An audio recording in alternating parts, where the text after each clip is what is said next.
ਸਚਿਨ, ਸਭ ਤੋਂ ਪਹਿਲਾਂ ਤਾਂ ਮੈਂ ਤੁਹਾਨੂੰ ਪੀਪੀਐਸਸੀ ਦੀ ਸਿਵਲ ਸਰਵਿਸ ਪ੍ਰੀਖਿਆ ਦੇ ਵਿੱਚ ਤੀਸਰਾ ਰੈਂਕ ਲੈ ਕੇ ਆਉਣ ਦੇ ਲਈ ਵਧਾਈਆਂ ਦੇਣਾ ਚਾਹੂੰਗੀ।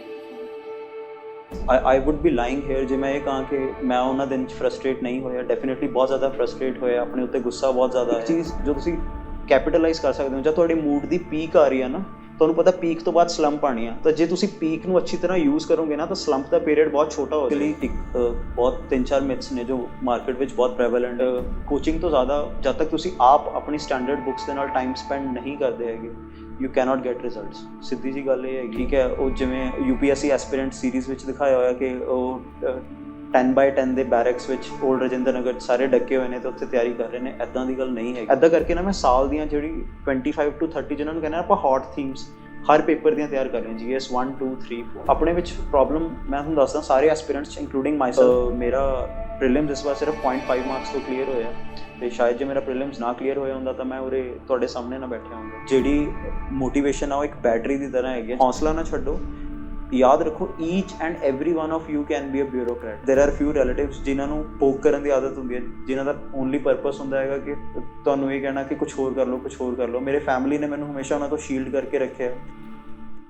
ਮੈਨੂੰ ਸ਼ੁਰੂ ਤੋਂ ਕਾਰ ਅੱਛੀ ਤਰ੍ਹਾਂ ਨਹੀਂ ਆਉਂਦੀ ਚਲਾਉਣੀ, ਤੇ ਮੈਨੂੰ ਡਰ ਆ ਕਿ ਮੈਂ ਚਲਾਊਂਗਾ ਤਾਂ ਮੇਰੇ ਤੋਂ ਲੱਗ ਜੂਗੀ। ਪਰ ਮੇਰੇ ਡੈਡ ਨੇ ਮੈਨੂੰ ਇੱਕ ਵੀ ਵਾਰ ਇਹ ਅਹਿਸਾਸ ਨਹੀਂ ਹੋਣ ਦਿੱਤਾ ਕਿ ਬੇਟਾ ਤੈਨੂੰ ਕਾਰ ਨਹੀਂ ਆਉਂਦੀ, ਤੈਨੂੰ ਸਵੇਰੇ ਲਾਇਬ੍ਰੇਰੀ ਛੱਡ ਕੇ ਆਉਣਾ ਪੈਂਦਾ ਤੇ ਸ਼ਾਮ ਨੂੰ ਪਿਕ ਕਰਨਾ ਪੈਂਦਾ।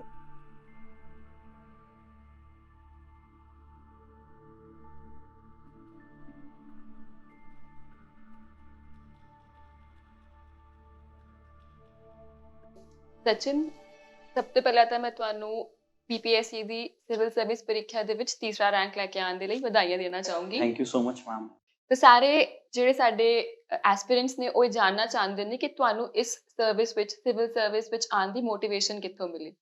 ਮੈਮ, ਪਹਿਲੀ ਗੱਲ ਤਾਂ ਇਹ ਹੈ ਕਿ ਸਭ ਤੋਂ ਪਹਿਲੀ ਵਾਰ ਜਿਹੜਾ ਆਈਡੀਆ ਸੀਗਾ ਸਿਵਲ ਸਰਵਿਸਿਜ਼ ਦਾ, ਉਹ ਆਇਆ ਜਦ ਮੈਂ ਕਲਾਸ 10th ਵਿੱਚ ਸੀਗਾ। I happen to top my school, ਅਤੇ ਉਸ ਵੇਲੇ DC ਜਿਹੜੇ ਸੀਗੇ, ਦ ਦੈਨ DC, ਮੈਨੂੰ ਉਹਨਾਂ ਦਾ ਨੇਮ ਯਾਦ ਨਹੀਂ ਹੈਗਾ, ਉਹ ਫੈਸਿਲੀਟੇਟ ਕਰਨ ਆਏ ਸਾਨੂੰ। ਉਸ ਵੇਲੇ ਉਹਨਾਂ ਨੇ ਇੱਕ ਸਪੀਚ ਦਿੱਤੀ ਜਿਹਦੇ ਵਿੱਚ ਉਹਨਾਂ ਨੇ ਕਿਹਾ ਕਿ what it means to be a bureaucrat. ਪਹਿਲੀ ਵਾਰ ਆਈਡੀਆ, ਮਤਲਬ ਰਫ ਜਿਹਾ ਆਈਡੀਆ ਜਿਹੜਾ ਹੁੰਦਾ ਨਾ, ਉਹ ਆਇਆ। ਪਰ ਉਸ ਵੇਲੇ ਨਾ ਇੱਕ ਰॉ ਸੈਂਸ ਸੀਗੀ ਕਿ okay, DC is all about power, ਬੱਤੀ ਵਾਲੀ ਕਾਰ and all that. But as an organic reality ਕਿ ਇਹ ਚੇਂਜ ਕਿੱਦਾਂ ਲੈ ਕੇ ਆ ਸਕਦੇ ਹਾਂ ਆਪਾਂ ਸਿਵਲ ਸਰਵਿਸਿਜ਼ ਦੇ ਵਿੱਚ। ਉਹ ਨਾ, ਮੇਰਾ ਫਰੈਂਡ ਸੀ ਹਰਸ਼ ਕੋਠਾਰੀ, ਉਹਨੇ ਮੈਨੂੰ ਰੋਪ ਇਨ ਕੀਤਾ ਸੈਕਿੰਡ ਈਅਰ ਦੇ ਵਿੱਚ ਕਿ ਆਪਾਂ ਕਿੱਦਾਂ ਉਹ ਕਰਨਾ ਹੈਗਾ। ਮਤਲਬ he was very moved by the condition of child beggars, especially ਤੁਸੀਂ ਦੇਖਿਆ ਹੋਣਾ ਉੱਥੇ ਓਮੈਕਸ ਮਾਲ ਆ, ਉਹਦੇ ਆਪੋਜ਼ਿਟ ਕਾਲੀ ਮਾਤਾ ਮੰਦਿਰ ਆ, ਅਤੇ ਉੱਥੇ ਅਰਾਊਂਡ ਇੱਕ ਪੂਰੀ ਲੇਨ ਹੈਗੀ ਆ ਜੋ ਬੈਗਰਸ ਲਈ ਬਹੁਤ ਜ਼ਿਆਦਾ ਉਹ ਹੈ। ਅਤੇ ਉਹਨਾਂ ਨੇ ਸਾਨੂੰ ਕਿਹਾ ਕਿ we want to do something for these kids. ਅਤੇ ਫਿਰ ਅਸੀਂ ਦੇਖਿਆ ਇੱਕ ਥਾਪਰ ਦੇ ਗੇਟ ਨੰਬਰ 3 ਦੇ ਜਸਟ ਪਿੱਛੇ ਹੀ ਨਾ ਉਹ ਹੈ, ਇੱਕ ਸਲਮ ਸਕੂਲ ਹੈਗਾ, ਇੱਕ ਸਲਮ ਏਰੀਆ ਹੈਗਾ, ਅਤੇ ਉਹਦੇ ਨਾਲ ਇੱਕ ਪ੍ਰਾਇਮਰੀ ਸਕੂਲ ਹੈ ਜਿਹੜਾ ਮੋਸਟ ਆਫ ਦਾ ਟਾਈਮਸ ਬੰਦ ਰਹਿੰਦਾ ਸੀਗਾ ਜਾਂ ਸ਼ਾਇਦ ਡੀਫੰਕਟ ਸੀਗਾ। ਅਤੇ ਅਸੀਂ ਇੱਕ ਪਰਸਨਲ ਗੱਲ ਕੀਤੀ, ਉਹ ਇੱਕ ਕਿਸੇ ਟਰਸਟ ਦੇ ਬੰਦੇ ਸੀਗੇ, ਉਹਨਾਂ ਨੇ ਉਹ ਹਰਸ਼ ਨੇ ਗੱਲ ਕੀਤੀ ਤਾਂ ਸਕੂਲ ਖੁਲਵਾਇਆ ਉਹ, ਅਤੇ ਮੈਨੂੰ ਟੀਚਿੰਗ ਵਾਲੰਟੀਅਰ ਦਾ ਉੱਥੇ ਰੋਲ ਦਿੱਤਾ। ਅਤੇ ਜਦ ਮੈਂ ਟੀਚਿੰਗ ਵਾਲੰਟੀਅਰਿੰਗ ਕੀਤੀ ਤਾਂ ਮੈਂ ਦੇਖਿਆ ਕਿ ਕਿੰਨਾ ਉਹ ਬੱਚੇ ਕਿੰਨੇ ਜ਼ਿਆਦਾ ਅੰਡਰ ਪ੍ਰਿਵਿਲੇਜ ਨੇ। I will tell U N example. ਇੱਕ ਵਾਰ ਅਸੀਂ ਐਂਟੀ ਬੈਗਿੰਗ ਅਵੇਅਰਨੈਸ ਡਰਾਈਵ ਕਰਨ ਗਏ ਉੱਥੇ ਏਰੀਆ ਦੇ ਵਿੱਚ, ਸਲਮ ਏਰੀਆ ਦੇ ਵਿੱਚ, ਤਾਂ ਉੱਥੇ ਦੇਰ ਵਾਜ਼ ਅ lady, she had UTI, urinary tract infection, and she was expecting at that point of time. We all know that UTI is very dangerous for what you call an expecting mother. Yeah. But still she did not have money for financing for her medical expenses. ਤੇ ਅਸੀਂ ਫਿਰ ਸਾਰਿਆਂ ਨੇ ਉਸ ਵੇਲੇ ਸਾਰੇ ਹਰ ਹੱਥ ਕਲਮ ਦੇ ਵਾਲੰਟੀਅਰਸ ਨੇ ਕੰਟਰੀਬਿਊਟ ਕਰਕੇ ਉਹ ਪਾਇਆ। It was solely harsh leadership. But it gave you inspiration. Yes, and ਉਸ ਤੋਂ ਬਾਅਦ ਅਸੀਂ ਐਂਟੀ ਬੈਗਿੰਗ ਅਵੇਅਰਨੈਸ ਡਰਾਈਵਸ ਕੀਤੀਆਂ। ਉੱਥੇ ਮੈਂ ਦੇਖਿਆ ਕਿ ਇੱਕ NGO ਜਿਹੜਾ ਹੈਗਾ ਨਾ, ਉਹ ਸਟੇਟ ਕਪੈਸਿਟੀ ਨੂੰ ਉਹ ਕਰ ਸਕਦਾ, ਆਪਾਂ ਕਹਿੰਦੇ ਹਾਂ ਨਾ ਕਿ ਕੰਪਲੀਮੈਂਟ ਕਰ ਸਕਦਾ, ਪਰ ਸਪਲੀਮੈਂਟ ਕਰ ਸਕਦਾ, ਪਰ ਸਬਸਟੀਟਿਊਟ ਨਹੀਂ ਕਰ ਸਕਦਾ। ਮਤਲਬ ਦੇਰ ਇਜ਼ ਅ ਡਿਫਰੈਂਸ, ਕਿਉਂਕਿ ਇੱਕ NGO 'ਚ ਤੁਸੀਂ ਅਵੇਅਰਨੈਸ ਰੇਜ਼ ਕਰ ਸਕਦੇ ਹੋ, ਠੀਕ ਹੈ, ਤੁਸੀਂ ਵੱਧ ਤੋਂ ਵੱਧ ਸਲਮ ਚਿਲਡਰਨ ਨੂੰ ਪੜ੍ਹਾ ਸਕਦੇ ਹੋ, ਪਰ ਜਿਹੜਾ ਉਹਨਾਂ ਨੂੰ ਰੀਹੈਬਿਲਿਟੇਟ ਕਰਨਾ, ਉਹਦੇ ਲਈ ਫਾਈਨੈਂਸ਼ੀਅਲ ਸਪੋਰਟ ਚਾਹੀਦੀ ਆ, ਉਹ ਸਭ ਚੀਜ਼ਾਂ ਨੇ। ਉਹ ਇੱਕ ਡਿਸਟ੍ਰਿਕਟ ਐਡਮਿਨਿਸਟ੍ਰੇਸ਼ਨ ਦੇ ਕੋਲ ਟਰਮੈਂਡਸ ਰਿਸੋਰਸਿਸ ਨੇ ਉਹਨਾਂ ਦੇ ਡਿਸਪੋਜ਼ਲ 'ਤੇ। ਜਿਵੇਂ ਜੁਵੇਨਾਈਲ ਜਸਟਿਸ ਐਕਟ ਦੇ ਅੰਡਰ ਤੇ ਪ੍ਰੀਵੈਂਸ਼ਨ ਆਫ ਚਾਈਲਡ ਸੈਕਸ਼ੂਅਲ ਅਫੈਂਸਿਸ ਦੇ ਅੰਡਰ ਤੇ ਪ੍ਰੀਵੈਂਸ਼ਨ ਆਫ ਬੈਗਰੀ ਐਕਟ ਦੇ ਅੰਡਰ ਬਹੁਤ ਸਾਰੀ ਕਮੇਟੀਜ਼ ਨੇ ਡਿਸਟ੍ਰਿਕਟ ਲੈਵਲ ਤੇ, ਉਹਨਾਂ ਵਿੱਚੋਂ ਇੱਕ ਫੇਮਸ ਹੈਗੀ ਡਿਸਟ੍ਰਿਕਟ ਚਾਈਲਡ ਪ੍ਰੋਟੈਕਸ਼ਨ ਕਮੇਟੀ। ਤੇ ਜੇ ਉਹ ਚਾਹਣ ਤਾਂ ਜੇ ਬਿਊਰੋਕ੍ਰੈਟਿਕ ਵਿਲ ਹੋਵੇ ਤਾਂ ਉਹ ਆਪਣੇ ਇੱਕ ਸਟ੍ਰੋਕ ਆਫ ਪੈਨ ਦੇ ਨਾਲ ਕਿੰਨੇ ਜ਼ਿਆਦਾ ਚਾਈਲਡ ਬੈਗਰਸ ਦਾ ਭਲਾ ਕਰ ਸਕਦੇ ਹਨ। ਬਟ ਆਈ ਥਿੰਕ ਇੱਕ ਪੁਆਇੰਟ ਆਫ ਟਾਈਮ ਤੋਂ ਬਾਅਦ ਨਾ ਉਹ ਲਿੰਗਰ ਔਨ ਹੁੰਦਾ ਰਹਿੰਦਾ ਹੈਗਾ, ਤੇ ਉੱਥੇ ਆਪਾਂ ਨੂੰ ਥੋੜੇ ਪ੍ਰੋਐਕਟਿਵ ਇੰਡੀਵਿਜੂਅਲਸ ਦੀ ਲੋੜ ਆ। I am not saying the current bureaucracy is not proactive, ਤੇ ਡੈਫੀਨੇਟਲੀ ਆਰ, ਤੇ ਉਹ ਬਹੁਤ ਵਧੀਆ ਕੰਮ ਵੀ ਕਰ ਰਹੇ ਨੇ, ਪਰ ਮੈਨੂੰ ਲੱਗਦਾ ਕਿ ਜਿੰਨੇ ਜ਼ਿਆਦਾ ਹੋਣ ਉਨਾ ਹੀ ਜ਼ਿਆਦਾ ਬੈਟਰ ਹੈ। ਤੁਸੀਂ ਸਿਸਟਮ ਦੇ ਅੰਦਰ ਆ ਕੇ ਚੇਂਜ ਲੈ ਕੇ ਆਉਣਾ ਚਾਹੁੰਦੇ ਹੋ। I believe in the ability of the bureaucracy to bring about change. We know that ਜਦੋਂ ਅਸੀਂ ਪ੍ਰਿਪਰੇਸ਼ਨ ਕਰ ਰਹੇ ਹਾਂ ਸਿਵਲ ਸਰਵਿਸਿਜ਼ ਦੀ, ਤਾਂ ਸਾਡੇ ਉੱਪਰ ਬਹੁਤ ਜ਼ਿਆਦਾ ਪ੍ਰੈਸ਼ਰ ਹੁੰਦਾ ਹੈ, ਤੇ ਤੁਸੀਂ ਉਸ ਪ੍ਰੈਸ਼ਰ ਨੂੰ ਤੇ ਉਸ ਪ੍ਰਿਪਰੇਸ਼ਨ ਦੇ ਦੌਰਾਨ ਜੋ ਤੁਹਾਨੂੰ ਮੂਡ ਸਵਿੰਗਸ ਆਉਂਦੇ ਆ, ਤਾਂ ਉਹਨੂੰ ਕਿੱਦਾਂ ਹੈਂਡਲ ਕੀਤਾ? ਵੈਲ ਓਬਵੀਅਸਲੀ ਇਹ ਇੱਕ ਬਹੁਤ ਹੀ ਜ਼ਿਆਦਾ ਪਰਟੀਨੈਂਟ ਕੁਐਸਚਨ ਆ ਜੋ ਸਾਰੇ ਐਸਪੀਰੈਂਟਸ ਦੇ ਦਿਮਾਗ ਵਿੱਚ ਚੱਲ ਰਿਹਾ ਹੁੰਦਾ, ਕਿਉਂਕਿ ਆਪਾਂ ਇੱਕ ਐਜ ਏ ਐਗਜ਼ਾਮ ਦੀ ਤਿਆਰੀ ਕਰ ਰਹੇ ਹਾਂ ਜਿਹਦੇ ਆਪਾਂ ਪ੍ਰੀ ਮੇਨਸ ਇੰਟਰਵਿਊ ਦੇ ਵਿਸ਼ੇਸ਼ ਸਾਈਕਲ 'ਚ ਫਸੇ ਰਹਿੰਦੇ ਹਾਂ। ਤੇ I think you know me before preparation days, ਤੁਸੀਂ ਤਾਂ ਦੇਖੇ ਹੀ ਨੇ ਮੇਰੇ ਮੂਡ ਸਵਿੰਗਸ, ਤੇ ਐਂਡ ਆਈ ਥਿੰਕ ਮਤਲਬ bulk of the reason mood swings ਇਸ ਕਾਰਨ ਹੁੰਦੇ ਨੇ ਕਿਉਂਕਿ ਨਾ ਆਪਾਂ ਨੂੰ ਸ਼ੁਰੂ ਤੋਂ ਇੱਕ ਇਨਸਟੈਂਟ ਗ੍ਰੈਟੀਫਿਕੇਸ਼ਨ ਦੀ ਆਦਤ ਹੁੰਦੀ ਹੈ। ਜਿਵੇਂ ਆਪਾਂ 10th ਕੀਤੀ, 10th ਪਾਸ ਹੋ ਗਈ, ਜਦ ਹੀ ਸਰਟੀਫਿਕੇਟ ਮਿਲ ਗਿਆ। 11th ਕੀਤੀ, 11th ਪਾਸ ਹੋ ਗਈ, ਜਦ ਹੀ ਮਿਲ ਗਿਆ। ਉਰੇ ਕੀ ਹੈ ਕਿ ਤੁਸੀਂ ਬਹੁਤ ਜ਼ਿਆਦਾ ਟਾਈਮ ਤੱਕ ਬਹੁਤ ਜ਼ਿਆਦਾ ਐਫਰਟ ਪਾਉਣਾ, ਤੇ ਉਹ ਸ਼ਾਇਦ ਬਹੁਤ ਹੀ ਘੱਟ ਚਾਂਸ ਹੈਗਾ ਕਿ ਉਹ ਉੱਥੇ ਡਿਵੀਡੈਂਡ ਪੇ ਕਰੇ, ਤਾਂ ਓਬਵੀਅਸਲੀ ਫਰਸਟ੍ਰੇਸ਼ਨ ਆ ਜਾਂਦੀ ਹੈ। ਇਹਦੇ ਲਈ ਆਈ ਵੁੱਡ ਸੁਜੈਸਟ ਕਿ ਇੱਕ ਹੈਲਦੀ ਸੋਸ਼ਲ ਸਰਕਲ ਮੇਨਟੇਨ ਕਰਕੇ ਰੱਖੋ। I would like to give credit to my friends Deep Karan, Jeevandeep Singh, Karamjot Singh, Ruchika ma'am here, Sumit sir, Anmol. All of them helped me whenever I was down and out, and also Shivali, Priyanka, Prince. ਜਦ ਤੁਹਾਡਾ ਇੱਕ core ਉਹ ਹੁੰਦਾ ਨਾ, core group ਵਧੀਆ, ਜਿਹੜਾ ਤੁਹਾਡੇ ਵਿੱਚ ਬਿਲੀਵ ਕਰਦਾ ਹੈਗਾ, ਤੁਹਾਡੀ ਐਬਿਲਿਟੀਜ਼ ਵਿੱਚ ਬਿਲੀਵ ਕਰਦਾ ਹੈਗਾ, ਤਾਂ ਤੁਸੀਂ ਮੂਡ ਸਵਿੰਗਸ ਨੂੰ ਬੈਟਲ ਕਰਨਾ ਸੌਖਾ ਹੋ ਜਾਂਦਾ ਹੈਗਾ, ਪਹਿਲੀ ਗੱਲ। ਦੂਸਰੀ ਗੱਲ, ਆਪਣੀ ਹੌਬੀ ਉਹ ਨਾ ਲੀਵ ਕਰੋ। ਜਿਵੇਂ ਮੇਰੇ ਲਈ ਕ੍ਰਿਕਟ ਇੱਕ ਬਹੁਤ ਹੀ ਜ਼ਿਆਦਾ ਉਹ ਸੀਗੀ, ਜਿਹਨੂੰ ਕਹਿੰਦੇ ਨਾ very passionate, typical Indian cricketer, ਤੇ ਮੈਂ ਉਹ ਕਦੇ ਮਿਸ ਆਊਟ ਨਹੀਂ ਸੀ ਕਰਦਾ। ਤੀਸਰੀ ਗੱਲ ਇਹ ਆ ਕਿ ਮੂਡ ਸਵਿੰਗਸ ਆਉਣਗੇ ਤੇ ਨੈਚੁਰਲ ਰਿਐਲਿਟੀ ਹੈਗੀ ਆ, ਪਰ ਜੋ ਤੁਸੀਂ ਇੱਕ ਚੀਜ਼ ਜੋ ਤੁਸੀਂ ਕੈਪੀਟਲਾਈਜ਼ ਕਰ ਸਕਦੇ ਹੋ, ਜਦ ਤੁਹਾਡੇ ਮੂਡ ਦੀ ਪੀਕ ਆ ਰਹੀ ਆ ਨਾ, ਤੁਹਾਨੂੰ ਪਤਾ ਪੀਕ ਤੋਂ ਬਾਅਦ ਸਲੰਪ ਆਉਣੀ ਆ, ਤਾਂ ਜੇ ਤੁਸੀਂ ਪੀਕ ਨੂੰ ਅੱਛੀ ਤਰ੍ਹਾਂ ਯੂਜ਼ ਕਰੋਗੇ ਨਾ, ਤਾਂ ਸਲੰਪ ਦਾ ਪੀਰੀਅਡ ਬਹੁਤ ਛੋਟਾ ਹੋ ਜਾਏਗਾ। ਪਰ ਜੇ ਤੁਸੀਂ ਪੀਕ ਨੂੰ ਨਹੀਂ ਯੂਜ਼ ਕਰਦੇ ਤਾਂ ਸਲੰਪ ਬਹੁਤ ਵੱਡਾ ਹੋ ਜਾਂਦਾ ਹੈਗਾ। ਤਾਂ I think that's where course correction is needed pretty much all the time through the preparation. So ਅਸੀਂ ਦੇਖਦੇ ਹਾਂ ਕਿ ਕੁਝ ਮਿਥਸ ਨੇ ਇਸ ਪੇਪਰ ਨੂੰ ਲੈ ਕੇ, ਕਿ ਪੇਪਰ ਬਹੁਤ ਡਿਫਿਕਲਟ ਹੁੰਦਾ ਹੈ, ਜਾਂ ਫਿਰ ਇਹਦੇ ਲਈ ਬਹੁਤ ਬਹੁਤ ਆਵਰਸ ਲਈ ਪੜ੍ਹਨਾ ਪੈਂਦਾ ਹੈ, ਕਾਫੀ ਆਵਰਸ ਇਨਵੈਸਟ ਕਰਨੇ ਪੈਂਦੇ ਇੱਕ ਦਿਨ ਦੇ ਵਿੱਚ, ਤੇ ਤੁਹਾਡੇ ਉਸ ਬਾਰੇ ਕੀ ਖਿਆਲ ਨੇ? ਮੈਮ ਐਕਚੁਅਲੀ ਮੈਂ ਬੇਸਿਕਲੀ ਇੱਕ ਬਹੁਤ 3-4 ਮਿਥਸ ਨੇ ਜੋ ਮਾਰਕੀਟ ਵਿੱਚ ਬਹੁਤ ਪ੍ਰੈਵਲੈਂਟ ਨੇ। ਸਭ ਤੋਂ ਪਹਿਲਾ ਮਿਥ ਇਹ ਹੈ ਕਿ you have to study 24 hours out of 24 hours. ਤੁਸੀਂ ਜੁਪੀਟਰ ਤੋਂ ਨਹੀਂ ਹੈਗੇ, ਨਾ ਹੀ ਤੁਸੀਂ ਕੋਈ ਏਲੀਅਨ ਹੋ, you are human being, and homo sapiens has limited capacity to absorb. ਤੁਸੀਂ 6 ਤੋਂ 8 ਘੰਟੇ ਪੜ੍ਹੋ, ਇਫੈਕਟਿਵਲੀ ਪੜ੍ਹੋ। ਮਤਲਬ ਜੇ ਤੁਹਾਨੂੰ ਐਨ ਮਾਸ ਪੜ੍ਹਨਾ ਔਖਾ ਲੱਗਦਾ ਹੈਗਾ ਤਾਂ 2 ਆਵਰਸ ਦੇ 3 ਜਾਂ 4 ਸੈਸ਼ਨਸ ਵਿੱਚ ਆਪਣੀ ਸਿਟਿੰਗ ਡਿਵਾਈਡ ਕਰ ਲਓ, ਠੀਕ ਹੈ। ਇੱਕ GS, ਇੱਕ ਆਪਸ਼ਨਲ, ਇੱਕ ਕਰੰਟ ਅਫੇਅਰਸ ਤੇ ਇੱਕ ਆਨਸਰ ਰਾਈਟਿੰਗ। ਇੱਦਾਂ ਕਰਕੇ ਤੁਸੀਂ ਆਪਣਾ ਡੇ ਪੈਨ ਆਊਟ ਕਰੋ, ਤਾਂ ਡੈਫੀਨੇਟਲੀ ਇਹ ਚੀਜ਼ ਵਰਕ ਕਰਦੀ ਹੈ। ਦੂਸਰਾ ਸਭ ਤੋਂ ਬੜਾ ਮਿਥ ਹੈ ਕਿ you need coaching. I don't think so. I think ਮਤਲਬ ਅੱਜ ਦੇ ਜ਼ਮਾਨੇ ਵਿੱਚ ਹੁਣ ਤੁਸੀਂ ਮਤਲਬ ਪੈਂਡੇਮਿਕ ਦਾ ਇੱਕ ਬਹੁਤ ਅੱਛਾ ਇੰਪੈਕਟ ਇਹ ਰਿਹਾ ਕਿ ਇਹਨੇ ਆਫਲਾਈਨ ਕੋਚਿੰਗ ਇੰਡਸਟਰੀ ਦੀ ਬੈਕ ਲਾਰਜਲੀ ਬ੍ਰੇਕ ਕਰ ਦਿੱਤੀ ਹੈ। ਆਲਦੋ ਆਈ ਮਾਈਸੈਲਫ ਟੁਕ ਕੋਚਿੰਗ, ਠੀਕ ਹੈ, ਬਟ ਆਈ ਰੀਅਲਾਈਜ਼ਡ ਕਿ ਕੋਚਿੰਗ ਤੋਂ ਜ਼ਿਆਦਾ ਜਦ ਤੱਕ ਤੁਸੀਂ ਆਪ ਆਪਣੀ ਸਟੈਂਡਰਡ ਬੁੱਕਸ ਦੇ ਨਾਲ ਟਾਈਮ ਸਪੈਂਡ ਨਹੀਂ ਕਰਦੇ ਹੈਗੇ, ਯੂ ਕੈਨੋਟ ਗੈਟ ਰਿਜ਼ਲਟਸ। ਸਿੱਧੀ ਜਿਹੀ ਗੱਲ ਇਹ ਹੈਗੀ ਹੈ।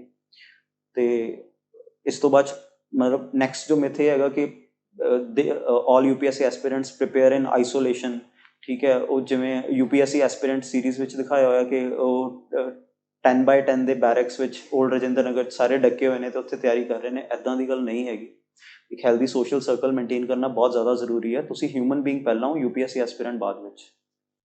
ਆਈ ਰਿਮੈਂਬਰ ਤੁਹਾਡੇ ਵੀ ਕਾਫੀ ਇਦਾਂ ਡੇਜ਼ ਆਉਂਦੇ ਸੀ ਜਦ ਤੁਸੀਂ ਨਹੀਂ ਪੜ੍ਹ ਪਾਉਂਦੇ ਸੀ ਕਾਫੀ ਦਿਨ, ਤਾਂ ਫਿਰ ਤੁਸੀਂ ਉਹਨੂੰ ਕਿੱਦਾਂ ਮੈਨੇਜ ਕੀਤਾ, ਕਿ ਤੁਸੀਂ ਉਹਨਾਂ ਦਿਨਾਂ 'ਚ ਆਪਣੇ ਟਾਈਮ ਨੂੰ ਕਿਵੇਂ ਯੂਟਿਲਾਈਜ਼ ਕੀਤਾ, ਕਿੱਦਾਂ ਓਵਰਕਮ ਕੀਤਾ ਉਸ ਚੀਜ਼ ਨੂੰ? I would be lying here ਜੇ ਮੈਂ ਇਹ ਕਹਾਂ ਕਿ ਮੈਂ ਉਹਨਾਂ ਦਿਨ 'ਚ ਫਰਸਟ੍ਰੇਟ ਨਹੀਂ ਹੋਇਆ। ਡੈਫੀਨੇਟਲੀ ਬਹੁਤ ਜ਼ਿਆਦਾ ਫਰਸਟ੍ਰੇਟ ਹੋਇਆ, ਆਪਣੇ ਉੱਤੇ ਗੁੱਸਾ ਬਹੁਤ ਜ਼ਿਆਦਾ ਆਇਆ। ਤੇ ਇੱਕ UPSC ਐਸਪੀਰੈਂਟ ਆ ਨਾ, ਉਹ 'ਚ ਇਨਬਿਲਟ ਗਿਲਟ ਡਰਿਵਨ ਪਰਸਨੈਲਿਟੀ ਹੁੰਦੀ ਹੈ। ਮਤਲਬ ਤੁਸੀਂ 2 ਦਿਨ ਵੀ ਨਹੀਂ ਪੜ੍ਹਦੇ ਤੁਹਾਨੂੰ ਲੱਗਦਾ ਉਹ ਨੋ ਸਾਰਾ ਦਿਨ ਖਰਾਬ ਹੋ ਗਿਆ। ਪਰ ਗੱਲ ਇਹ ਹੈਗੀ ਆ ਕਿ ਇੱਕ ਪੁਆਇੰਟ ਆਫ ਟਾਈਮ ਤੋਂ ਬਾਅਦ 'ਚ ਨਾ ਤੁਹਾਨੂੰ ਪਤਾ ਲੱਗਣ ਲੱਗ ਜਾਂਦਾ ਕਿ ਹਾਂ ਇਹ ਮੂਡ ਸਵਿੰਗ ਆ ਅਤੇ 2 ਦਿਨ ਪਰਸਿਸਟ ਕਰੂਗਾ।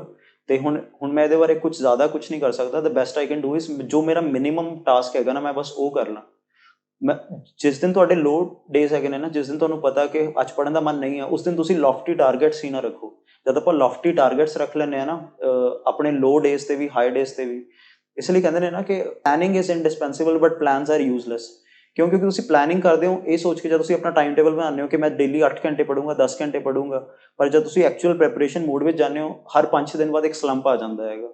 ਅਤੇ ਇਹਨੂੰ ਰੈਕਗਨਾਈਜ਼ ਕਰਨਾ ਬਹੁਤ ਜ਼ਿਆਦਾ ਜ਼ਰੂਰੀ ਹੈ। ਤੇ ਕੰਸਿਸਟੈਂਸੀ ਮੇਨਟੇਨ ਕਰਨੀ ਬਹੁਤ ਹਾਂਜੀ, ਇੰਪੋਰਟੈਂਟ ਹੈ। ਕੰਸਿਸਟੈਂਸੀ ਮੇਨਟੇਨ ਕਰਨੀ ਬਹੁਤ ਇੰਪੋਰਟੈਂਟ ਹੈ। ਪਰ ਜੇ ਕੰਸਿਸਟੈਂਸੀ ਨਹੀਂ ਵੀ ਮੇਨਟੇਨ ਹੋ ਰਹੀ, 5-6 ਦਿਨ ਬਾਅਦ ਕੰਸਿਸਟੈਂਸੀ 'ਚ ਬ੍ਰੇਕ ਆ ਰਹੀ ਹੈ, ਤਾਂ don't give yourself unnecessary guilt. It is very normal.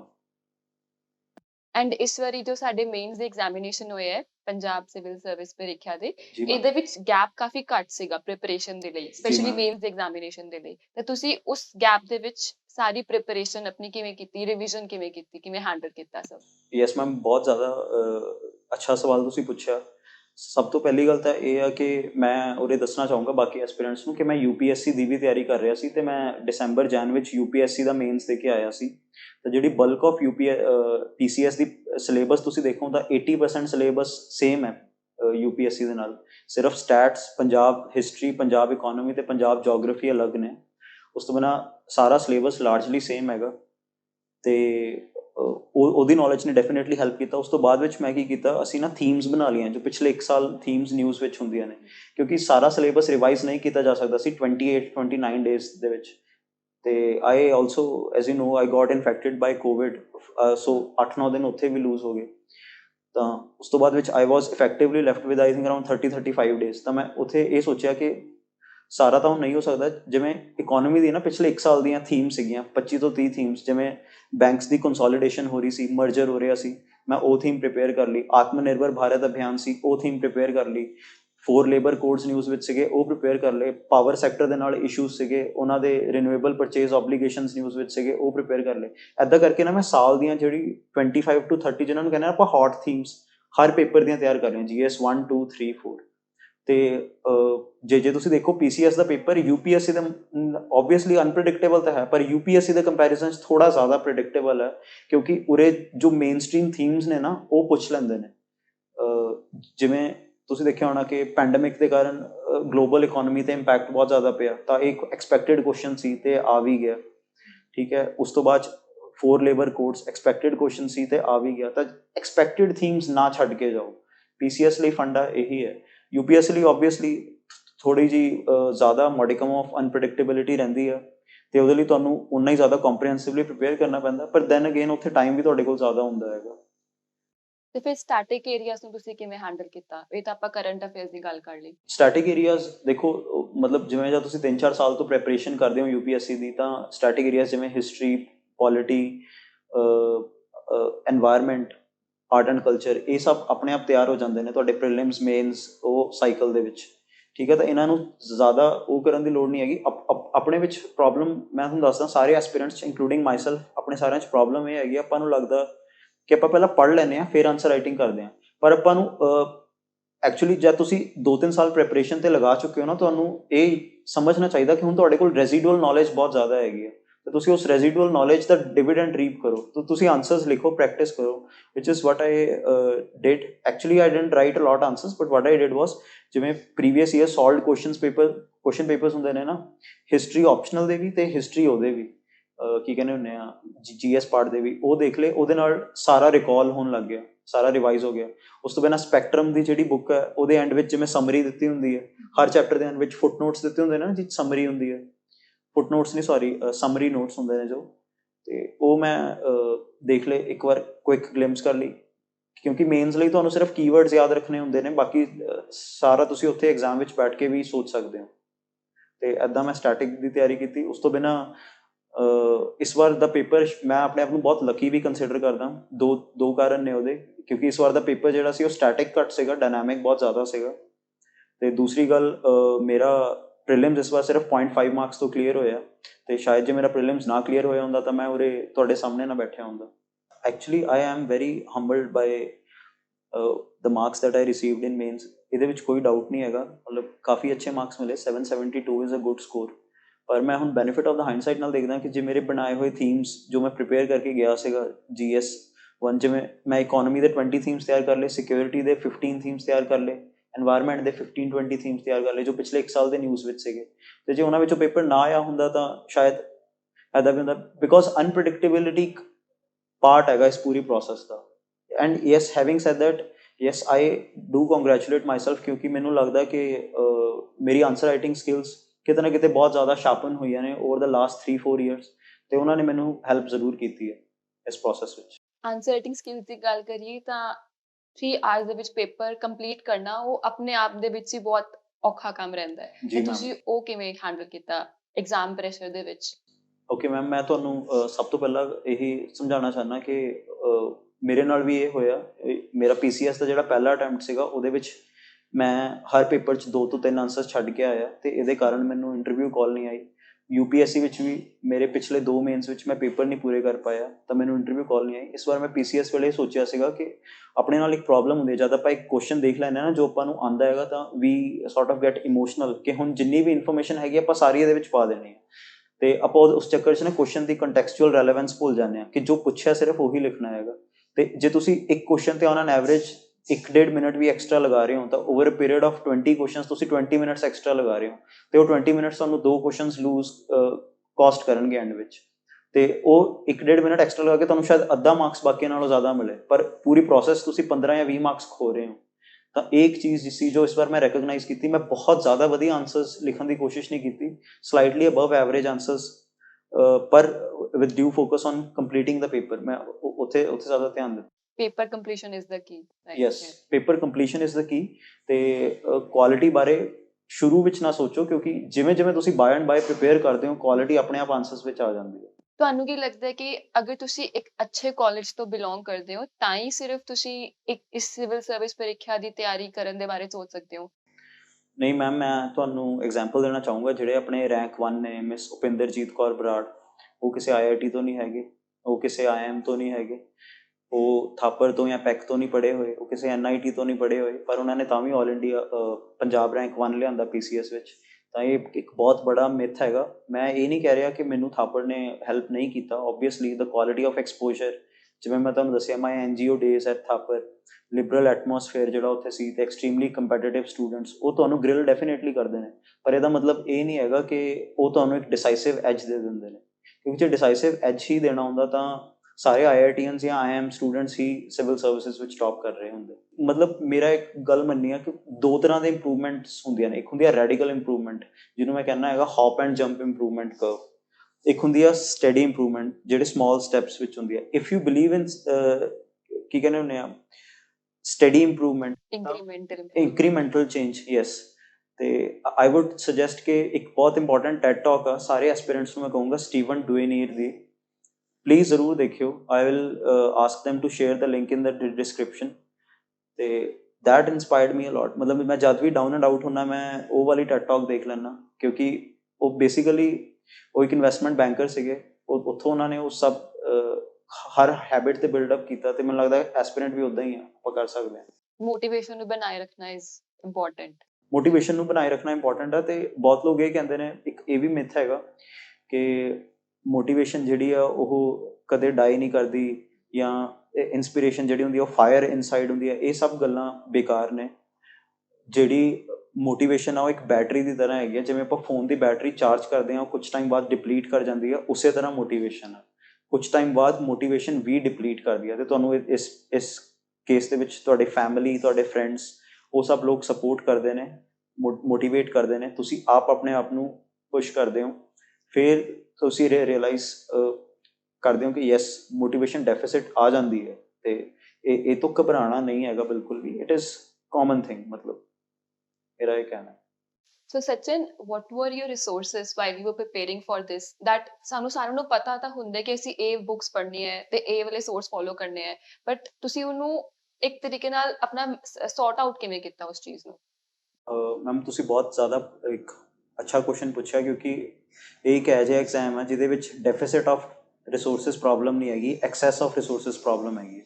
For example ਜੇ ਤੁਸੀਂ ਪੋਲਿਟੀ ਦੀ ਗੱਲ ਕਰੋ, ਪੋਲਿਟੀ ਲਈ ਦੇਰ ਇਜ਼ ਲਕਸ਼ਮੀਕਾਂਤ, ਡੀ ਬਾਸੂ, ਸੁਭਾਸ਼ ਕਸ਼ਯਪ, ਠੀਕ ਹੈ। 3 ਆਪਸ਼ਨਸ ਇਕੱਲੇ ਉਹੀ ਹੈਗੇ ਨੇ ਜੋ ਮੈਨੂੰ ਯਾਦ ਨੇ ਅਤੇ ਜੋ ਬਹੁਤ ਫੇਮਸ ਨੇ। ਉਸ ਤੋਂ ਬਿਨਾਂ ਪਤਾ ਹੀ ਨਹੀਂ ਕਿੰਨੇ ਹੋਰ ਆਪਸ਼ਨਸ ਨੇ।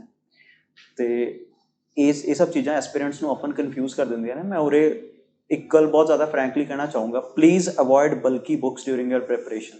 ਮੈਂ ਬਹੁਤ ਐਸਪੀਰੈਂਟਸ ਨੂੰ ਦੇਖਦਾ ਕਿ ਜਿਵੇਂ ਪੋਸਟ ਇੰਡੀਪੈਂਡੈਂਸ ਹਿਸਟਰੀ ਉੱਤੇ ਇੱਕ ਸਵਾਲ ਆਉਣਾ ਹੁੰਦਾ ਅਤੇ ਉਹਦੀ ਵੀ ਕੋਈ ਗਾਰੰਟੀ ਨਹੀਂ, ਪਰ ਉਹਦੇ ਲਈ ਐਸਪੀਰੈਂਟਸ ਪੜ੍ਹਦੇ ਨੇ India after Gandhi by Ramachandra ਗੁਹਾ।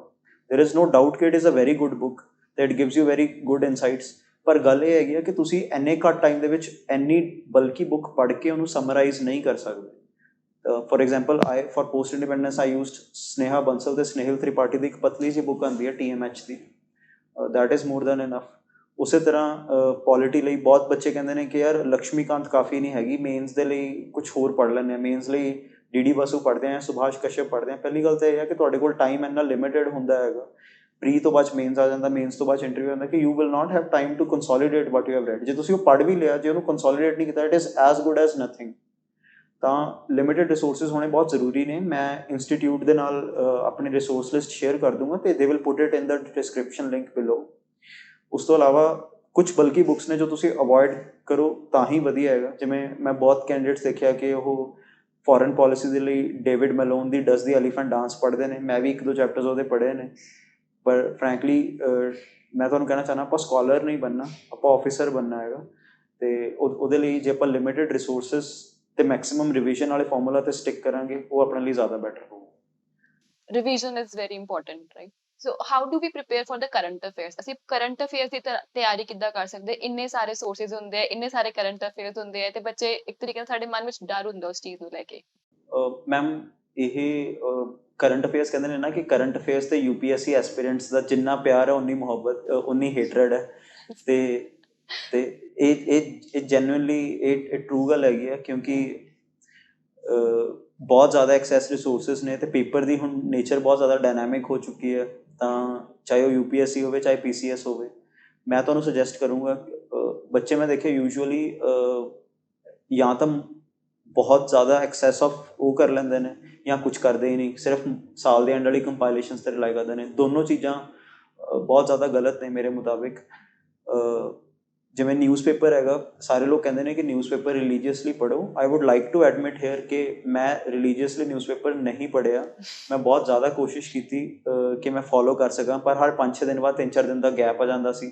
ਫਿਰ ਜਦ 5ਵੇਂ ਦਿਨ 6ਵੇਂ ਦਿਨ ਚੱਕਦਾ ਸੀ, ਫਿਰ ਉਸ ਦਿਨ ਦਾ ਪੇਪਰ ਹੁੰਦਾ ਸੀ ਅਤੇ 4 ਦਿਨ ਦਾ ਪੁਰਾਣਾ ਪੇਪਰ ਹੁੰਦਾ ਸੀ, ਇਕੱਠਾ ਹੋ ਜਾਂਦਾ ਸੀ ਕਾਫੀ ਹਾਂਜੀ। ਜ਼ਿਆਦਾ। ਅਤੇ ਉਹਨੂੰ ਸਭ ਨੂੰ ਕੰਸੋਲੀਡੇਟ ਕਰਨਾ ਬਹੁਤ ਜ਼ਿਆਦਾ ਔਖਾ ਹੋ ਜਾਂਦਾ ਹੈ। ਫਿਰ ਵੀ ਜੇ ਤੁਸੀਂ ਕੰਸਿਸਟੈਂਟ ਹੈਗੇ ਹੋ ਤਾਂ ਮੈਂ ਤੁਹਾਨੂੰ ਕਹੂੰਗਾ, ਜੋ ਇੱਕ ਨਿਊਜ਼ਪੇਪਰ ਜੋ ਮੈਨੂੰ ਲੱਗਦਾ ਜੋ ਕਿ ਨਾ ਬਹੁਤ ਜ਼ਿਆਦਾ ਲੈਫਟ ਲੀਨਿੰਗ ਆ, ਨਾ ਹੀ ਬਹੁਤ ਜ਼ਿਆਦਾ ਰਾਈਟ ਲੀਨਿੰਗ ਆ, ਟੋਟਲੀ ਸੈਂਟਰਿਸਟ ਆ, it is Indian express. Indian express ਦੇ 3 ਪੇਜਸ ਤੁਸੀਂ ਪੜ੍ਹ ਸਕਦੇ ਹੋ, ਇੱਕ ਐਕਸਪਲੇਨਡ, ਇੱਕ ਐਡੀਟੋਰੀਅਲ ਅਤੇ ਇੱਕ ਐਡੀਟੋਰੀਅਲ ਦੇ ਆਪੋਜ਼ਿਟ ਵਾਲਾ। ਉਹਨਾਂ ਦੇ ਵਿੱਚ ਕੁਝ ਬਹੁਤ ਅੱਛੇ ਕਾਲਮਨਿਸਟ ਲਿਖਦੇ ਨੇ, ਜਿਵੇਂ ਪੁਸ਼ਪੇਸ਼ ਪੰਥ ਹੋ ਗਏ, C ਰਾਜਾ ਮੋਹਨ ਹੋ ਗਏ ਇੰਟਰਨੈਸ਼ਨਲ ਰਿਲੇਸ਼ਨਸ ਦੇ, ਉਹ ਤੁਸੀਂ ਕਰ ਸਕਦੇ ਹੋ। ਅਤੇ ਇਸ ਤੋਂ ਇਲਾਵਾ ਆਈ ਥਿੰਕ ਜੇ ਤੁਸੀਂ ਨਿਊਜ਼ਪੇਪਰ ਦੇ ਬਜਾਏ ਜਿਹੜੀ ਮੰਥ ਦੇ ਐਂਡ 'ਚ ਕੰਪਾਈਲੇਸ਼ਨਸ ਆਉਂਦੀਆਂ ਨੇ, ਉਹ ਜੇ ਤੁਸੀਂ ਕਰੋਗੇ ਤਾਂ ਉਹ ਜ਼ਿਆਦਾ ਬੈਟਰ ਹੈ, ਉਹ ਜ਼ਿਆਦਾ ਸਟਰਕਚਰਡ ਤਿਆਰੀ ਹੈਗੀ ਆ। ਕਿਉਂਕਿ ਜੇ ਤੁਸੀਂ ਨਿਊਜ਼ਪੇਪਰ 'ਚ ਆਪ ਨੋਟਸ ਬਣਾਓਗੇ, ਪੜ੍ਹੋਗੇ, ਨੋਟਸ ਬਣਾਓਗੇ, 2 ਘੰਟੇ ਲੱਗ ਜਾਣਗੇ। 30 ਦਿਨਾਂ 'ਤੇ 60 ਡੇਜ਼ ਹੋ ਗਏ, ਰਾਈਟ? 60 ਡੇਜ਼ 60 ਆਵਰਸ ਹੋ ਗਏ ਨੋਟਸ ਬਣਾਉਂਦੇ, 30 × 2 60 ਆਵਰਸ ਨੋਟਸ ਬਣਾਉਂਦੇ ਹੋ ਗਏ। ਜੇ ਤੁਸੀਂ 60 ਆਵਰਸ ਨੋਟਸ ਬਣਾਓਗੇ ਤਾਂ ਤੁਸੀਂ ਸਾਲ ਵਿੱਚ ਆਪਣੇ ਕਿਊਮੂਲੇਟਿਵਲੀ ਦੇਖ ਲਓ 720 ਘੰਟੇ ਤੁਸੀਂ ਸਿਰਫ ਨਿਊਜ਼ਪੇਪਰ ਨੋਟਸ ਦੇ ਉੱਤੇ ਵੇਸਟ ਕਰਤੇ। ਅਤੇ ਉਹਦੇ ਬਜਾਏ ਬੈਟਰ ਇਹ ਹੋਊਗਾ ਤੁਸੀਂ ਇੱਕ ਮੰਥਲੀ ਮੈਗਜ਼ੀਨ ਪੜ੍ਹ ਲਓ। ਉਸ ਤੋਂ ਇਲਾਵਾ ਆਪਣੇ ਲਈ ਤੁਸੀਂ ਸਿਰਫ ਨਿਊਜ਼ਪੇਪਰ ਦੇ ਐਡੀਟੋਰੀਅਲ ਜਾਂ ਆਪੋਜ਼ਿਟ ਐਡੀਟੋਰੀਅਲ ਪੇਜ ਦੇ ਨੋਟਸ ਬਣਾ ਸਕਦੇ ਹੋ। ਉਸ ਤੋਂ ਜ਼ਿਆਦਾ ਨੋਟਸ ਬਣਾਉਣ ਦਾ ਕੋਈ ਫਾਇਦਾ ਨਹੀਂ ਹੈਗਾ। ਦੂਸਰੀ ਗੱਲ, ਨਿਊਜ਼ਪੇਪਰ ਦੇ ਵਿੱਚ ਮੈਂ ਦੇਖਿਆ ਬਹੁਤ ਬੱਚੇ ਇੰਟਰਨੈਸ਼ਨਲ ਰਿਲੇਸ਼ਨਸ ਨੂੰ ਲੈ ਕੇ ਬਹੁਤ ਜ਼ਿਆਦਾ ਪਜ਼ਲਡ ਹੁੰਦੇ ਨੇ, ਕਿਉਂਕਿ ਇਹਦੀ ਨਾ ਬਹੁਤ ਜ਼ਿਆਦਾ ਸਲੋ ਹੁੰਦੀ ਆ ਅਕਰੈਂਸ, ਮਤਲਬ ਜਿਹੜਾ ਚੇਨ ਆਫ ਈਵੈਂਟਸ ਆ ਉਹ ਬਹੁਤ ਜ਼ਿਆਦਾ ਸਲੋ ਹੁੰਦਾ ਇੰਟਰਨੈਸ਼ਨਲ ਰਿਲੇਸ਼ਨਸ ਦਾ। ਅਤੇ ਮੈਂ ਜੋ ਦੇਖਿਆ ਹੈਗਾ ਕਿ ਜਿਵੇਂ ਵੀਕ ਦੇ ਐਂਡ ਵਿੱਚ ਤੁਸੀਂ ਇੰਟਰਨੈਸ਼ਨਲ ਰਿਲੇਸ਼ਨਸ ਦੀ ਕੋਈ ਇੱਕ ਵੈਬਸਾਈਟ ਆ, ਜਿਵੇਂ idsa.in ਆ, itsa.in ਆ, ਜਾਂ ਤਾਂ ਉਹ ਦੇਖ ਲਓ, ਜਾਂ ਫਿਰ ਇੱਕ ਪ੍ਰੋਫੈਸਰ ਨੇ ਪੁਸ਼ਪੇਸ਼ ਪੰਥ, ਉਹ ਇੰਟਰਨੈਸ਼ਨਲ ਇਸ਼ੂਜ਼ ਦਿਸ ਵੀਕ ਕਰਕੇ ਵੀਕ 'ਚ ਇੱਕ ਵੀਡੀਓ ਪਾਉਂਦੇ ਨੇ 30-35 ਮਿੰਟਸ ਦੀ, ਅਤੇ ਉਹਦੇ ਵਿੱਚ ਉਹਨਾਂ ਨੇ ਉਹ ਸਾਰਾ ਐਕਸਪਲੇਨ ਕੀਤਾ ਹੁੰਦਾ ਹੈਗਾ, and that is all you need. For the international affairs. For international affairs. ਉਸੇ ਤਰ੍ਹਾਂ ਗਵਰਨਮੈਂਟ ਸਕੀਮਸ ਦੇ ਲਈ ਆਪਾਂ ਸਾਰਾ ਕੁਝ ਸਕੈਵੈਂਜ ਕਰਦੇ ਰਹਿੰਦੇ ਹਾਂ ਮਟੀਰੀਅਲ। ਜਸਟ ਸਾਲ ਦੇ ਵਿੱਚ ਇੱਕ ਕੰਪਾਈਲੇਸ਼ਨ ਆਉਂਦੀ ਆ, I think vision the, insights the, is parliament the, and I am ਸ਼ੋਰ ਲਾਂਚਪੈਡ ਦੀ ਵੀ ਇੱਕ ਗਵਰਨਮੈਂਟ ਸਕੀਮਸ ਦੀ ਪਲੇਲਿਸਟ ਹੈਗੀ ਆ, ਤੁਸੀਂ ਉਹ ਦੇਖ ਲਓ। ਤੇ that will be more than enough. Specially newspaper 'ਚੋਂ ਸਕੈਵੈਂਜ ਕਰਨ ਦੀ ਲੋੜ ਨਹੀਂ ਹੈਗੀ, ਪਹਿਲੀ ਗੱਲ। ਤੇ ਦੂਸਰੀ ਗੱਲ, ਮੰਥਲੀ ਮੈਗਜ਼ੀਨਸ ਦਾ ਬਾਰ-ਬਾਰ ਰਿਵੀਜ਼ਨ ਕਰੋ। That should form the core of your preparation. ਸਿਰਫ ਪੜ੍ਹਨਾ ਹੀ ਕਾਫੀ ਨਹੀਂ, ਬਟ ਉਸ ਨੂੰ ਆਪਾਂ ਪ੍ਰੈਕਟਿਸ ਵੀ ਲੈ ਕੇ ਆਉਣਾ। ਪ੍ਰੈਕਟਿਸ ਵਿੱਚ ਵੀ ਲੈ ਕੇ ਆਉਣਾ। ਆਨਸਰ ਰਾਈਟਿੰਗ ਕਰੋ। ਆਨਸਰ ਰਾਈਟਿੰਗ ਲਈ ਦੇਰ ਆਰ 2 ਗੁੱਡ ਇਨੀਸ਼ੀਏਟਿਵਸ। ਇੱਕ ਸਿਕਿਉਰ ਹੈ ਇਨਸਾਈਟਸ ਦਾ, ਜਿਹੜੇ ਡੇਲੀ ਕੁਐਸਚਨਸ ਪਾਉਂਦੇ ਨੇ। ਉਸ ਤੋਂ ਬਿਨਾਂ previous years question static part ਲਈ, ਜਿਵੇਂ ਹਿਸਟਰੀ, ਪੋਲਿਟੀ, ਜੋਗ੍ਰਾਫੀ ਲਈ, ਉਹ ਬਹੁਤ ਜ਼ਿਆਦਾ ਅੱਛੇ ਹੈਗੇ ਨੇ। I think that would suffice for current affairs. ਇਸ ਤੋਂ ਜ਼ਿਆਦਾ please don't give yourself more headache about current affairs. Sachin, how to write a good answer according to you? ਕਿਸ ਤਰੀਕੇ ਨਾਲ ਉਸ ਆਨਸਰ ਨੂੰ ਸਟਰਕਚਰ ਕਰ ਸਕਦੇ ਹਾਂ, ਕੀ ਪੈਟਰਨ ਰਹਿਣਾ ਚਾਹੀਦਾ ਉਸ ਚੀਜ਼ ਦਾ? ਓਕੇ ਮੈਮ, ਸਭ ਤੋਂ ਪਹਿਲੀ ਗੱਲ ਇਹ ਹੈ ਕਿ ਇਹ ਬਹੁਤ ਜ਼ਿਆਦਾ ਪੈਰੀਨੀਅਲ ਡਾਊਟ ਰਹਿੰਦਾ ਸਟੂਡੈਂਟਸ ਦੇ ਮਾਈਂਡ 'ਚ ਕਿ ਪੈਰਾਗ੍ਰਾਫਸ ਲਿਖੀਏ ਜਾਂ ਪੁਆਇੰਟਸ ਵਿੱਚ ਲਿਖੀਏ। PCS ਦੀ answer writing skills slightly different ਨੇ UPSC ਨਾਲੋਂ। ਮੈਂ ਤੁਹਾਨੂੰ ਇੱਕ ਐਗਜ਼ਾਮਪਲ ਦਿੰਦਾ ਹੈਗਾ। ਜਿਵੇਂ UPSC ਦਾ ਆਨਸਰ ਆਇਆ ਚਾਈਲਡ ਸੈਕਸ ਰੇਸ਼ੋ ਦੇ ਉੱਤੇ, ਫੋਲੋਇੰਗ ਦੇ ਉੱਤੇ। ਜੇ ਤੁਸੀਂ ਸਿੰਪਲੀ ਇੱਕ ਫਰੇਜ਼ ਯੂਜ਼ ਕਰਤਾ ਕਿ ਕਾਜ਼ਸ ਤੁਸੀਂ ਲਿਖੇ 0.1, 0.2, 0.3, ਤੁਸੀਂ 0.1 ਲਿਖਤਾ ਮੀਟਾ ਸਨ ਪ੍ਰੈਫਰੈਂਸ, ਠੀਕ ਹੈ, ਤਾਂ UPSC ਦੇ ਐਗਜ਼ਾਮੀਨਰ ਨੂੰ ਸਮਝ ਆ ਜਾਏਗਾ। Because here if you write this you have to explain it. In PPSC, you have to explain the points. For example, if somebody asks you about ਕੀ ਕਹਿੰਦੇ ਹੁੰਦੇ ਆ ਚਾਈਨੀਜ਼ ਥ੍ਰੈਟ ਟੂ ਇੰਡੀਆ, ਤੇ ਤੁਸੀਂ threats ਦੇ ਵਿੱਚ ਇੱਕ ਲਿਖਿਆ ਹੋਇਆ ਸਟ੍ਰਿੰਗ ਆਫ ਪਰਲ ਸਟ੍ਰੈਟਜੀ, ਤੁਸੀਂ ਸਿਰਫ ਸਟ੍ਰਿੰਗ ਆਫ ਪਰਲਸ UPSC 'ਚ ਲਿਖਤਾ ਤਾਂ ਐਗਜ਼ਾਮੀਨਰ ਨੂੰ ਸਮਝ ਆ ਜਾਊਗਾ, ਤੁਹਾਨੂੰ ਮਾਰਕਸ ਦੇ ਦੂਗਾ ਉਹ। ਇੱਥੇ ਤੁਸੀਂ ਸਟ੍ਰਿੰਗ ਆਫ ਪਰਲਸ ਨੂੰ ਇੱਕ ਲਾਈਨ 'ਚ ਐਕਸਪਲੇਨ ਵੀ ਕਰਨਾ ਕਿ geopolitical encirclement of India through network of ports and bases by China, ਠੀਕ ਹੈ। ਇਹਦਾ ਇੱਕ ਬੈਨੀਫਿਟ ਕੀ ਹੁੰਦਾ ਹੈਗਾ ਕਿ ਐਗਜ਼ਾਮੀਨਰ ਨੂੰ ਪਤਾ ਹੈਗਾ ਕਿ you are not previously just spelling keywords, ਜਿਹਨੂੰ ਆਪਾਂ ਕਹਿੰਦੇ ਨਾ ਵਰਬਲ ਡਾਇਰੀਆ ਕਰ ਰਹੇ ਹਾਂ ਆਪਾਂ, ਉਹ ਨਹੀਂ ਹੋਊਗਾ। ਐਗਜ਼ਾਮੀਨਰ ਨੂੰ ਲੱਗੂਗਾ ਕਿ ਬੰਦੇ ਨੂੰ ਆਰਗੈਨਿਕਲੀ ਪਤਾ ਹੈਗਾ। PCS ਲਈ ਮੇਰਾ ਫੰਡਾ ਇਹੀ ਹੈ ਕਿ ਜਿਵੇਂ UPSC ਲਈ ਆਪਾਂ ਕਹਿੰਦੇ ਹਾਂ ਕਿ ਜਿੰਨੇ ਜ਼ਿਆਦਾ ਪੁਆਇੰਟਸ ਹੋਣ ਉਨਾ ਵਧੀਆ, 9 ਪੁਆਇੰਟਸ ਹੋਣ, 10 ਪੁਆਇੰਟਸ ਹੋਣ, ਵਧੀਆ। PCS ਲਈ ਕੀ ਹੈ, ਤੁਸੀਂ ਪੁਆਇੰਟਸ 6 ਹੀ ਲਿਖੋ ਚਾਹੇ ਆਨਸਰਸ, ਪਰ explain them well enough. And I am in the process of, I think, preparing for UPSC also. If at all there are any divergence that I think मेरी UPSC strategy which भी है, I'll definitely make a video and share it on the Launchpad Institute. But PCS ਤੇ UPSC answer writing ਚ basically ਆ ਫਰਕ ਹੈ, points ਵਿੱਚ ਦੋਨੋਂ ਹੀ ਲਿਖਣੇ ਆ, ਪਰ ਉਹ ਪੁਆਇੰਟ ਕਿਸ ਹੱਦ ਤੱਕ ਡਿਸਕ੍ਰਾਈਬਡ ਹੋਣਾ ਚਾਹੀਦਾ ਉਹ ਮੈਟਰ ਕਰਦਾ ਹੈਗਾ PCS ਵਿੱਚ। ਸੋ ਸਚਿਨ, ਕੁਝ ਐਸਪੀਰੈਂਟਸ ਦਾ, ਕੁਝ ਕੈਂਡੀਡੇਟਸ ਦਾ ਕੁਝ ਥੋੜੇ ਜਿਹੇ ਮਾਰਕਸ ਤੋਂ ਜਿਹੜਾ ਆਪਣਾ ਪ੍ਰੀਲਿਮਸ ਜਾਂ ਮੇਨਸ ਉਹ ਰਹਿ ਜਾਂਦਾ ਪੇਪਰ ਕਲੀਅਰ ਹੋਣ ਤੋਂ, ਤੇ ਤੁਹਾਡਾ ਉਹਨਾਂ ਲਈ ਕੀ ਮੈਸੇਜ ਹੈ? ਮੈਂ ਉਹਨਾਂ ਕੈਂਡੀਡੇਟਸ ਨੂੰ ਬਸ ਇੱਕ ਹੀ ਗੱਲ ਕਹਿਣਾ ਚਾਹੂੰਗਾ ਕਿ there is no doubt ਕਿ luck plays a role। ਜੇ ਮੇਰੇ 0.5 ਮਾਰਕਸ ਜ਼ਿਆਦਾ ਨਹੀਂ ਹੁੰਦੇ ਤਾਂ ਮੈਂ ਸ਼ਾਇਦ ਅੱਜ ਉਰੇ ਨਹੀਂ ਬੈਠਾ ਹੁੰਦਾ ਪ੍ਰੀਲਿਮਸ ਵਿੱਚ। I just scored half a mark more than the cutoff, that was 244.5। obviously ਦੁੱਖ ਬਹੁਤ ਜ਼ਿਆਦਾ ਹੁੰਦਾ ਬਿਕੋਜ਼ ਇਟ ਇਜ਼ ਲਾਈਕ ਤੁਸੀਂ ਫਿਨਿਸ਼ ਲਾਈਨ ਦੇ ਬਹੁਤ ਕੋਲ ਹੋ ਅਤੇ ਕੋਲ ਆ ਕੇ ਰੇਸ ਨਹੀਂ ਫਿਨਿਸ਼ ਕਰ ਸਕੇ। ਪਰ ਮੈਂ ਕਹੂੰਗਾ ਕਿ take it in your Stride ਅਤੇ give your self 7 or 8 days of relaxation after this. ਕਿਉਂਕਿ ਜਦ ਰਿਜ਼ਲਟ ਆਉਂਦਾ ਹੈਗਾ ਤੁਸੀਂ ਉਸੇ ਦਿਨ ਆਪਾਂ ਜੋਸ਼ 'ਚ ਆ ਜਾਂਦੇ, ਆਪਾਂ ਕਹਿੰਦੇ ਹਾਂ ਕਿ ਨਹੀਂ ਆਪਾਂ ਹੁਣੇ ਜਾਵਾਂਗੇ, ਜਾ ਕੇ ਪੜ੍ਹਾਂਗੇ। ਪਰ ਦਿੱਕਤ ਇਹ ਹੈ ਕਿ ਕਹਿੰਦੇ ਨੇ ਨਾ, mind needs time to grieve itself, ਠੀਕ ਹੈ। ਤਾਂ grieving is also a ritual. ਤਾਂ ਜੇ ਤੁਸੀਂ 0.5 ਮਾਰਕਸ ਤੋਂ ਜਾਂ 1 ਮਾਰਕ ਤੋਂ ਰਹਿ ਗਏ ਹੋ, ਹੌਸਲਾ ਨਾ ਛੱਡੋ। 7 ਦਿਨ ਅੱਛੀ ਤਰ੍ਹਾਂ ਆਪਣੇ ਆਪ ਨੂੰ ਟਾਈਮ ਦਿਓ, ਆਪਣੇ ਆਪ ਨੂੰ ਸਪੇਸ ਦਿਓ, ਆਪਣੇ ਮਾਈਂਡ ਨੂੰ ਕਲੀਅਰ ਕਰੋ, ਫਿਰ ਦੁਬਾਰਾ ਆ ਕੇ ਪ੍ਰੈਪਰੇਸ਼ਨ ਵਿੱਚ ਲੱਗ ਜਾਓ ਅਤੇ ਚੈੱਕ ਕਰੋ ਕਿ ਤੁਸੀਂ ਕਿੱਥੇ ਗਲਤੀਆਂ ਕੀਤੀਆਂ। ਜਿਵੇਂ ਮੈਂ ਹੁਣ ਇਸ ਵਾਰ ਕਹਾਂ ਕਿ ਮੈਂ CSAT ਨੂੰ ਥੋੜ੍ਹਾ ਜਿਹਾ ਲਾਈਟਲੀ ਲੈ ਗਿਆ ਅਤੇ ਸ਼ਾਇਦ ਉਹ ਇੱਕ ਮੇਰੇ ਲਈ ਐਕਿਲਸ ਹੀਲ ਬਣ ਸਕਦਾ ਸੀਗਾ। ਜੇ ਮੈਂ ਬਾਈ ਚਾਂਸ ਦੇਣਾ ਹੁੰਦਾ ਅਗਲੀ ਵਾਰ ਤਾਂ ਮੈਂ ਸ਼ਾਇਦ CSAT ਦੇ ਉੱਤੇ ਬਹੁਤ ਜ਼ਿਆਦਾ ਫੋਕਸ ਕਰਦਾ। ਦੇਖੋ, ਕੋਈ ਵੀ ਚੀਜ਼ ਇੱਦਾਂ ਦੀ ਨਹੀਂ ਹੈਗੀ ਜੋ ਇੰਪਰੂਵ ਨਹੀਂ ਕੀਤੀ ਜਾ ਸਕਦੀ। ਮਤਲਬ ਜਿਹੜੇ ਐਸਪੀਰੈਂਟਸ ਬਹੁਤ ਘੱਟ ਮਾਰਕਸ ਤੋਂ ਰਹਿ ਗਏ ਉਹਨਾਂ ਨੂੰ ਆਹੀ ਕਹਿਣਾ ਚਾਹੂੰਗਾ, ਜਦ ਤੁਸੀਂ ਪੈਦਾ ਹੋਏ ਸੀਗੇ, ਤੁਸੀਂ ਜਦ ਚੱਲਣਾ ਸਟਾਰਟ ਕੀਤਾ, ਤੁਸੀਂ ਸ਼ੁਰੂ ਚੱਲਣਾ ਵੀ ਇੱਕ ਆਰਟ ਸੀਗੀ ਨਾ। ਹੁਣ ਤੁਸੀਂ ਚੱਲ ਕਿਵੇਂ ਰਹੇ ਹੋ? ਬਹੁਤ ਜ਼ਿਆਦਾ ਸਪੌਂਟੇਨੀਅਸਲੀ। ਸ਼ੁਰੂ ਤੁਸੀਂ ਚੱਲਦੇ ਸੀਗੇ, ਤੁਸੀਂ ਬਹੁਤ ਜ਼ਿਆਦਾ ਗਿਰ ਰਹੇ ਸੀਗੇ। ਸ਼ੁਰੂ ਜਦ ਤੁਸੀਂ ਲਿਖਣਾ ਸਟਾਰਟ ਕੀਤਾ, ਉਦੋਂ ਤੁਹਾਡੇ ਲਈ ਬਹੁਤ ਜ਼ਿਆਦਾ ਔਖਾ ਸੀਗਾ ਇਹ, ਰਾਈਟ? ਕਿਉਂਕਿ that is also N art. ਕੋਈ ਵੀ ਨਿਊ ਸਕਿੱਲ ਜਦ ਆਪਾਂ ਸਿੱਖਦੇ ਹਾਂ, ਉਹਨੂੰ ਸਿੱਖਣ ਲਈ ਟਾਈਮ ਚਾਹੀਦਾ ਹੈਗਾ। ਤੇ ਕਹਿੰਦੇ ਨੇ ਕਿ ਦੇਰ ਇਜ਼ ਲਾਈਕ 1000 ਔਰ ਪ੍ਰੋਬਬਲੀ 10,000 ਆਰ ਰੂਲ, ਕਿ if you spend these many hours on a particular skill, you are set to have mastered it. ਤੇ I firmly believe in that ideology. ਤੇ please keep working on yourself, ਹੌਸਲਾ ਨਾ ਛੱਡੋ। ਯਾਦ ਰੱਖੋ, each and every one of you can be a bureaucrat. ਐਦਾਂ ਦੀ ਕੋਈ ਗੱਲ ਨਹੀਂ ਹੈਗੀ ਕਿ 0.5 ਮਾਰਕਸ ਤੋਂ ਰਹਿ ਗਿਆ, ਚਾਹੇ ਤੁਹਾਡਾ 20 ਮਾਰਕਸ ਤੋਂ ਵੀ ਰਹਿ ਗਿਆ, ਤਾਂ ਵੀ ਇੱਕ ਐਕਸਪੋਨੈਂਸ਼ੀਅਲ ਚੇਂਜ ਆ ਸਕਦਾ ਤੁਹਾਡੇ ਅੰਦਰ। ਤੇ ਇਸ ਪ੍ਰੈਪਰੇਸ਼ਨ ਦੇ ਦੌਰਾਨ ਫੈਮਿਲੀ ਦੇ ਸਪੋਰਟ ਦੀ ਕੀ ਇੰਪੋਰਟੈਂਸ ਰਹੀ ਤੁਹਾਡੇ ਲਈ?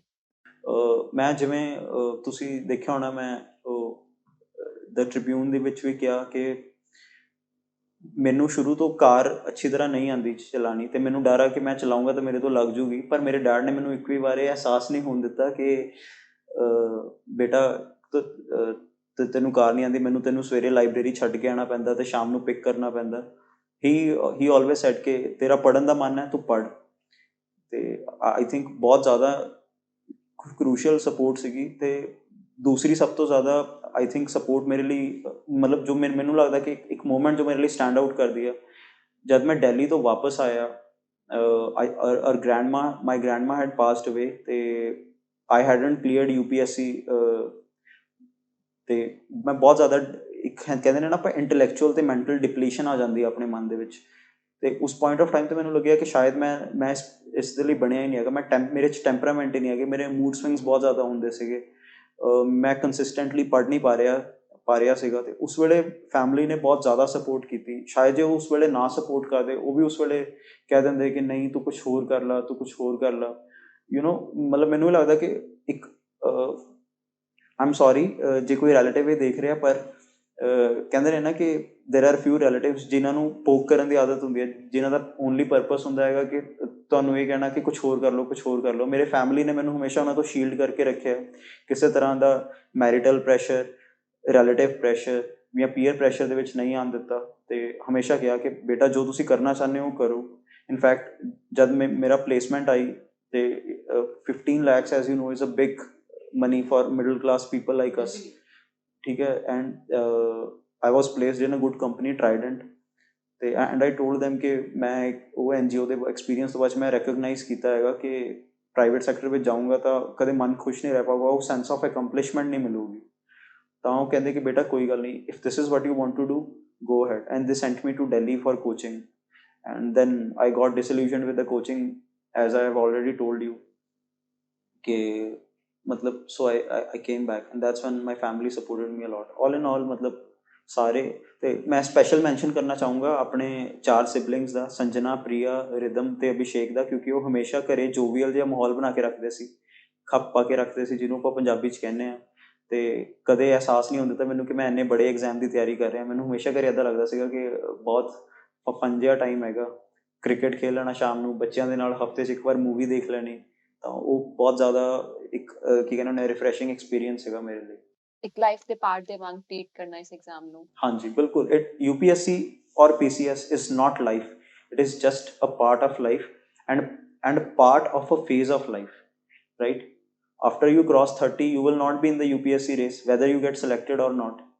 ठीक है? And before 20, you were never in UPSC race. Well, मतलब, if for this 10 years of window, you cannot put your entire life on the line. It's as simple as that. ਕਿ ਤੁਹਾਨੂੰ ਕੋਈ ਐਸੀ tip ਜੋ ਤੁਹਾਨੂੰ ਸਟਾਰਟਿੰਗ 'ਚ ਮਿਲੀ ਹੁੰਦੀ ਹੈ ਆਪਣੀ ਪ੍ਰੈਪਰੇਸ਼ਨ ਦੇ ਦੌਰਾਨ, ਆਪਣੀ ਪ੍ਰੈਪਰੇਸ਼ਨ ਨੂੰ ਸਟਾਰਟ ਕਰਨ ਤੋਂ ਪਹਿਲਾਂ, ਜੋ ਤੁਹਾਡੀ ਇਸ ਜਰਨੀ ਨੂੰ ਆਸਾਨ ਬਣਾ ਦਿੰਦੀ? ਓਕੇ ਮੈਮ, ਮੈਂ ਇੱਕ ਨਹੀਂ, ਮੈਂ 3 ਟਿਪਸ ਦੇਣੀਆਂ ਚਾਹੂੰਗਾ। ਪਹਿਲੀ ਗੱਲ ਤਾਂ ਇਹ ਆ ਕਿ ਸਾਰੇ ਐਸਪੀਰੈਂਟਸ ਨੂੰ ਫੀਅਰ ਆਫ ਫੇਲੀਅਰ ਬਹੁਤ ਜ਼ਿਆਦਾ ਖਲਦਾ, ਤੇ ਨੈਚੁਰਲ ਵੀ ਹੈ, ਕਿਉਂਕਿ ਤੁਸੀਂ ਇਸ ਵਾਰ ਦਾ PCS ਦੇਖੋ, ਅਰਾਊਂਡ 50,000 ਬੱਚਿਆਂ ਨੇ ਦਿੱਤਾ ਫॉर 77 ਸੀਟਸ। ਤਾਂ selection ratio is less than 0.003 ਔਰ 0.03% ਰਫਲੀ। ਤਾਂ ਫੀਅਰ ਆਫ ਫੇਲੀਅਰ ਆਉਣਾ ਜ਼ਰੂਰੀ ਹੈ। ਪਰ ਮੈਂ ਚਾਰਲਸ ਬੁਕੋਵਸਕੀ ਨੂੰ ਕੋਟ ਕਰੂੰਗਾ, ਇਫ ਯੂ ਆਰ ਗੋਇੰਗ, ਗੋ ਆਲ ਦਾ ਵੇ ਇਨ। ਠੀਕ ਹੈ, ਬਿਲਕੁਲ ਵੀ ਫੀਅਰ ਆਫ ਫੇਲੀਅਰ ਮਨ ਵਿੱਚ ਨਹੀਂ ਲੈ ਕੇ ਆਉਣਾ। ਤੇ ਜੇ ਆ ਰਿਹਾ ਹੈਗਾ, ਉਹ ਨੈਚੁਰਲ ਹੈ, ਉਹਨੂੰ ਓਵਰਕਮ ਕਰਨਾ। ਠੀਕ ਹੈ, ਇਹ ਇੱਦਾਂ ਨਹੀਂ ਹੈ, ਕੋਈ ਜਾਦੂ ਦੀ ਉਹ ਨਹੀਂ ਹੈਗੀ, ਮਤਲਬ ਸਟਿਕ ਨਹੀਂ ਹੈਗੀ, ਕੋਈ ਮੈਜਿਕ ਵੈਂਡ ਨਹੀਂ ਹੈਗੀ ਕਿ ਇੱਕਦਮ ਅਚਾਨਕ ਫੀਅਰ ਆਫ ਫੇਲੀਅਰ ਖਤਮ ਹੋ ਜਾਊਗਾ। ਤੁਹਾਨੂੰ ਉਹਨੂੰ ਡੇ ਬਾਏ ਡੇ ਬੈਟਲ ਕਰਨਾ ਪਊਗਾ। ਇੱਕ ਡੀਮਨ ਦੀ ਤਰ੍ਹਾਂ ਤੁਹਾਡੇ ਇੰਟਰਨਲ ਡੀਮਨਸ ਨੇ, ਉਹ ਉਹਨਾਂ ਨੂੰ ਬੈਟਲ ਕਰਨਾ ਪਊਗਾ, ਉਹ ਸਲੋਲੀ ਐਂਡ ਸਟੈਡੀਲੀ ਸਬਸਾਈਡ ਕਰ ਜਾਣਗੇ। ਮੈਨੂੰ ਜੇ ਸ਼ੁਰੂ 'ਚ ਕਿਸੇ ਨੇ ਦੱਸਿਆ ਹੁੰਦਾ ਕਿ ਇਹ ਇੱਕ ਨਾਰਮਲ ਚੀਜ਼ ਹੈਗੀ ਆ, ਤਾਂ ਸ਼ਾਇਦ ਮੈਂ ਇੰਨਾ ਜ਼ਿਆਦਾ ਪੈਰਾਨੋਇਡ ਨਾ ਹੁੰਦਾ, ਪਹਿਲੀ ਗੱਲ। ਦੂਸਰੀ ਗੱਲ, ਸ਼ੁਰੂ 'ਚ ਮੈਂ ਐਕਸਪਲੋਰ ਬਹੁਤ ਕੀਤਾ, ਮੈਂ ਬਹੁਤ ਜ਼ਿਆਦਾ ਰਿਸੋਰਸਿਸ ਪੜ੍ਹੇ।